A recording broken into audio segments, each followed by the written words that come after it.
Alô, bom dia, você está no canal Professor Belém nesta terça-feira, dia 15 de fevereiro de 2022. Sejam todos bem-vindos. E vamos às notícias do dia, que começam exatamente assim.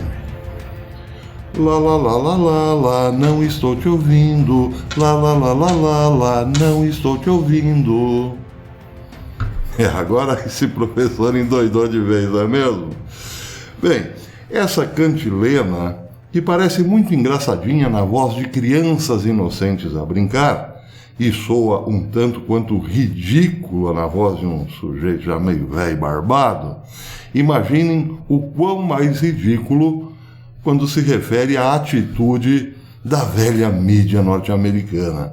Pois é exatamente assim que a velha mídia norte-americana está se comportando em relação às denúncias de espionagem de Hillary Clinton e, muito provavelmente agora, Joe Biden também, porque parece, ao que tudo indica, ele sabia do esquema, está se comportando. Lá, lá, lá, lá, lá, lá, não estou te ouvindo. Essa é a matéria do Daily Mail de hoje. Ele diz que gigantes como CNN, New York Times, Washington Post, NBC e CBS, todos eles estão se fazendo de surdos. Não deram uma palavra sobre o escândalo. Os tópicos da Daily Mail dizem o seguinte: o ex-presidente acusou a grande mídia de hipocrisia por sua falta de cobertura sobre as alegações detalhadas pelo procurador especial John Durham. Durham disse em um documento que a equipe eleitoral de Clinton pagou uma empresa de tecnologia para se infiltrar nos servidores da Trump Tower e também, logo depois, na Casa Branca, em um esforço para estabelecer uma ligação entre Donald Trump e o Kremlin, que não deu em nada, que não foi provada, foi tudo armação. Trump sugeriu na segunda-feira que seria executado, ele seria levado à forca se as mesmas acusações fossem feitas contra ele, em vez de um candidato democrata. O Daily Mail não encontrou links ou referências a esse escândalo, a essas notícias, a essas últimas revelações de John Durham nos principais sites mencionados por Trump, ou seja, NBC, CBS, New York Times, CNN e Washington Post. As principais matérias da CNN na segunda-feira, a principal matéria da CNN na segunda-feira foi sobre o advogado pró-Trump, John Eastman, entregando milhares de documentos ao comitê da Câmara sobre o motim do dia 6 de janeiro. Bem, em relação ao motim do dia 6 de janeiro, estão aparecendo novas provas que podem incriminar alguém lá de dentro do Capitólio, ligado, claro, ao Partido Democrata. Há filmes já, há fotos comprovando isso, a porta do Capitólio foi aberta por dentro. Agora é só pegar o sujeito que abriu a porta e identificá-lo, ou com os republicanos ou com os democratas, por enquanto não sabemos quem é. A questão é essa: agora começou certamente uma operação blindagem, por assim dizer. Mas, voltando aqui à questão, o negócio aqui é tão bizarro, é tão estranho, que de fato o Trump tem razão. Se fosse ele o acusado de espionar Barack Obama, ou então se Hillary tivesse ganho e ele colocasse escutas na Casa Branca, diz ele, palavras dele, ele seria executado. Nós, brasileiros, entendemos muito bem o que ele quer dizer. Imaginem aqui, por exemplo, se Bolsonaro fosse acusado de dar uma facada em Haddad. Já imaginaram? Pois é, mas a bizarrice é exatamente essa. A preocupação da grande mídia norte-americana é esconder os fatos, atentando-se a outros problemas muito mais graves, como, por exemplo, só um exemplo, as derrapadas de Vladimir Putin em relação à Ucrânia. Putin está lá de boa, só protegendo a sua fronteira, mas ele está sendo pintado como vilão para que a fumaça desta vilania cubra toda a imprensa norte-americana. O jornalismo morreu, já não se produzem mais matérias imparciais. Não, tudo é ativismo.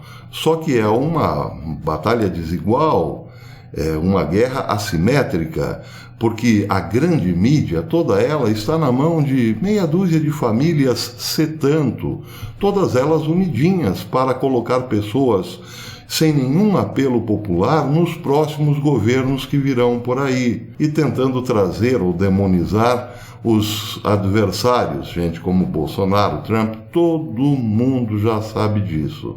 Daí pergunta-se, por que o povo ainda segue certos jornais? Por que o povo ainda segue certas emissoras de televisão, por exemplo? Bem, temos muito a comemorar porque ainda existem canais que eu digo, meios de comunicação alternativo na rede, na internet. Ainda. Não é por outra razão que Lula, por exemplo, dia sim e outro também, vem com a velha cantilena de que é preciso regular a mídia. E ele tem uma parceria muito forte nisso. Gente do Supremo, claro, como vocês bem sabem. Então é isso. A coisa está, parece, se fechando. Mas, por enquanto, ainda temos um pouco de túnel no fim da luz. Mas é só por enquanto. Se eles, de fato, emplacarem gente como Lula nas próximas eleições, aí já era, misifio. Aí acabou. Bem, outra notícia importantíssima do dia. Quantos dos amigos, respondam rápido, hein? Quantos dos amigos já ouviram o hino nacional de Israel sendo tocado em algum país árabe?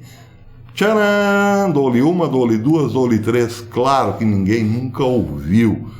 Bem, esse não é provavelmente um fato inédito, mas aconteceu hoje, por exemplo, Naftali Bennett, o primeiro-ministro de Israel, está no Bahrein, e lá no Bahrein foi recebido, claro, ao som do hino nacional de Israel. Essa matéria estampa o Jerusalém Post hoje com muito orgulho, claro. Começa dizendo que uma banda militar do Bahrein tocou Hatikva, o hino nacional de Israel, no lado de fora do Palácio Real de Manama, enquanto o primeiro-ministro Naftali Bennett fazia história como o primeiro líder israelense a visitar o estado do Golfo. Hoje, terça-feira. Bem, o que Naftali Bennett está fazendo num país árabe? Em primeiro lugar, é preciso lembrar que ele está lá porque o acordo de Abraão costurado pelo Trump, o malvadão da América, assim permitiu. A administração Trump costurou esse acordo de paz que hoje permite, por exemplo, que o hino nacional de Israel seja ouvido num país árabe e muçulmano, claro. Bem, mas o que ele está fazendo lá especificamente é uma espécie de compromisso com os países árabes de ser ele, representante de Israel, uma espécie de guardião contra um inimigo perigoso, ou seja, o Irã. A parceria de Israel com países árabes se estenderá, abrirá o leque para muitos setores, como, por exemplo, tecnologia, informática, medicamentos, etc. e tal. Todos nós sabemos que Israel é ponta em pesquisa, em tecnologia e tudo mais. Mas, muito mais do que isso, ou principalmente no setor de defesa. Israel hoje é parceiro de certos países árabes, como o setor de defesa que faltava a esses países árabes em relação às ameaças do Irã. O Irã quer dominar todo o Islã, eu já venho falando sobre isso há algum tempo. O Irã, que é xiita, predominantemente xiita, quer apossar-se das duas cidades sagradas do Islã, Meca e Medina, e para isso, claro, teria que transformar a Arábia Saudita não num reino, mas num califado xiita, pró-Irã, evidentemente. E é claro que isso assusta e muito os países árabes. Daí porque Israel é bem-vinda como um parceiro na área de defesa, já que nem a Arábia Saudita nem outros países árabes, como Bahrein, Emirados Árabes Unidos, etc., possuem o poderio militar que o Irã possui hoje. Por falar em poderio militar do Irã, este pode ser acrescido rapidamente ou daqui a alguns dias de força nuclear. Bem, o Irã, claro, está negociando essa possibilidade lá em Viena, e pode ser que não role. Em Viena estão os representantes europeus, mais Estados Unidos, Rússia e China a tentar um acordo com o Irã, ou seja, convencê-lo a não produzir bombas atômicas. Este encontro em Viena, essa tentativa de novo acordo está para terminar. Israel está contando as horas para ver qual o resultado desse acordo. Será que o Irã deixará tudo para lá, em troca, claro, de muitos dólares? Ou continuará persistindo nessa ideia de ter suas bombas atômicas?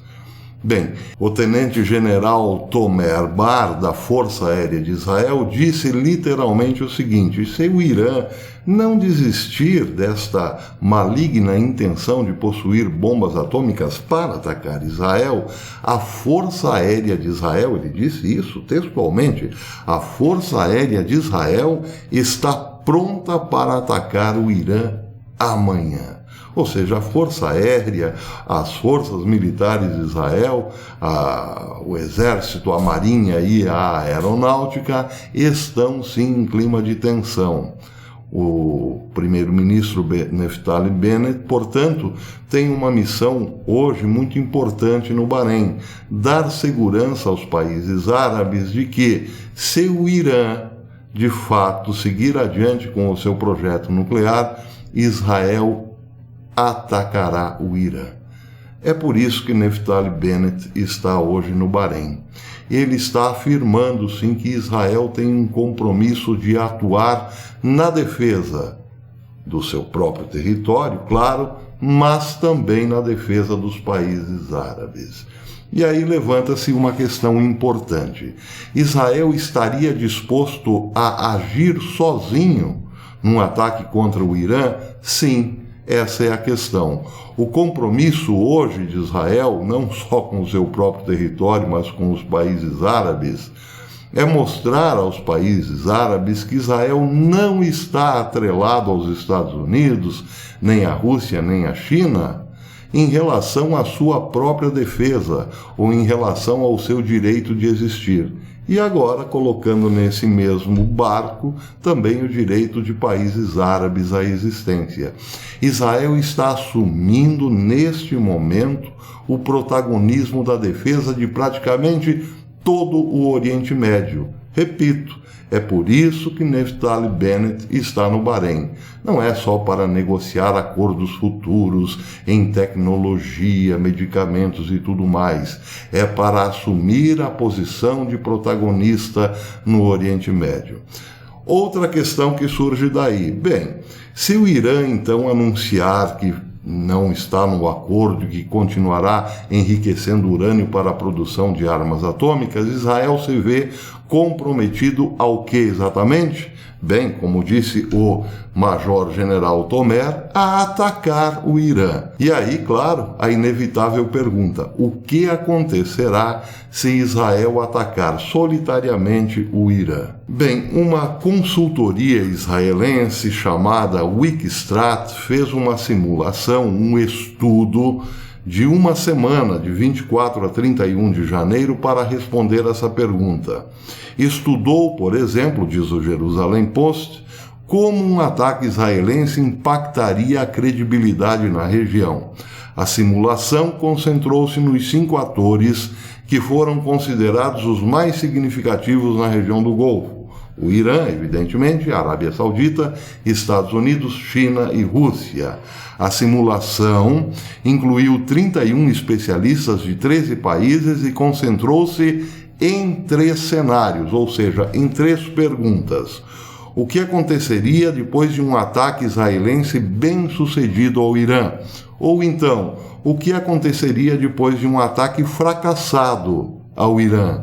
E, finalmente, o que aconteceria em caso de um ataque parcialmente bem-sucedido?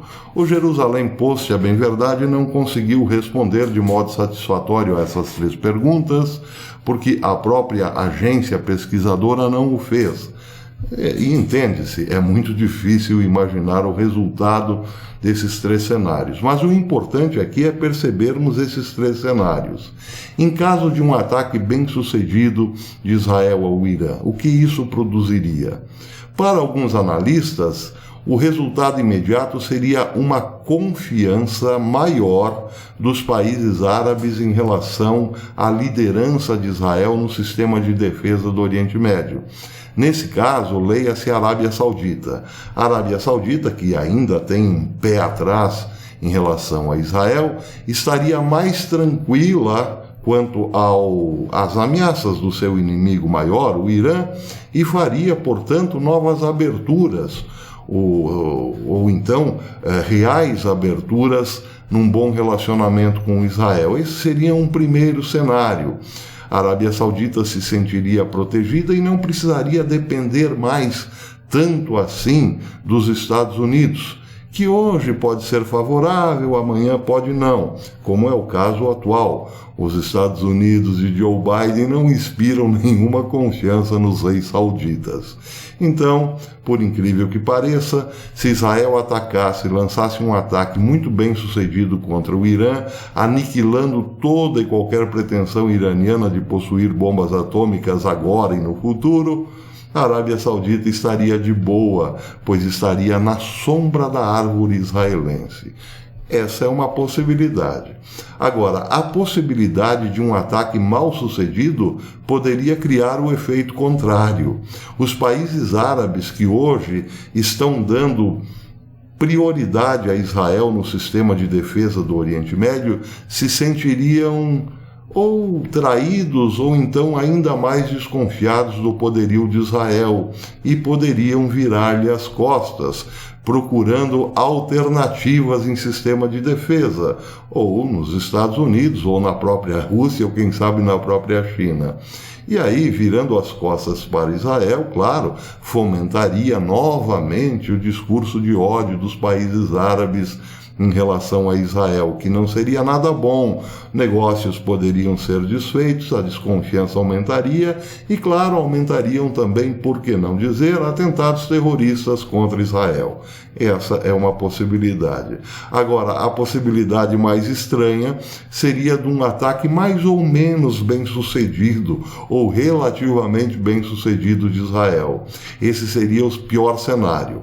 Se Israel lançasse algumas bombas, mas não aniquilasse o poderio nuclear iraniano, isso fortaleceria o Irã e seus aliados, como Rússia e China, a desenvolver totalmente o sistema nuclear por uma questão de sobrevivência, já que Israel é que representaria ser uma ameaça. Então o Irã viria em pouco tempo, sim, com um grande arsenal nuclear contra Israel.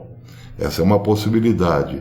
E a outra possibilidade é que isso desencadearia uma corrida nuclear em todo o Oriente Médio, começando pela Arábia Saudita. Ela diria, bem, nós confiamos um tanto em Israel, mas não podemos confiar muito porque eles são meia boca, por assim dizer. Então vamos nós aqui construir as nossas bombas atômicas. Ah, mas demora muito. Não tem problema. Vamos comprar um monte de bombas atômicas do Paquistão e, ao mesmo tempo, construir aqui o nosso parque nuclear. Seria bacana, não? Todo mundo armado, nuclearmente armado no Oriente Médio. Já imaginaram? Pois é, mas seja como for, Israel está, assim, no momento, com ótimas alianças com os países árabes. Por quê? Porque Israel é hoje, pasmem, parece coisa do fim dos tempos, a defesa dos países árabes contra o Irã. E o Irã, o que está fazendo em relação a isso?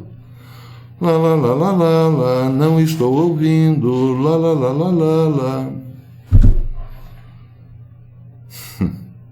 Até depois.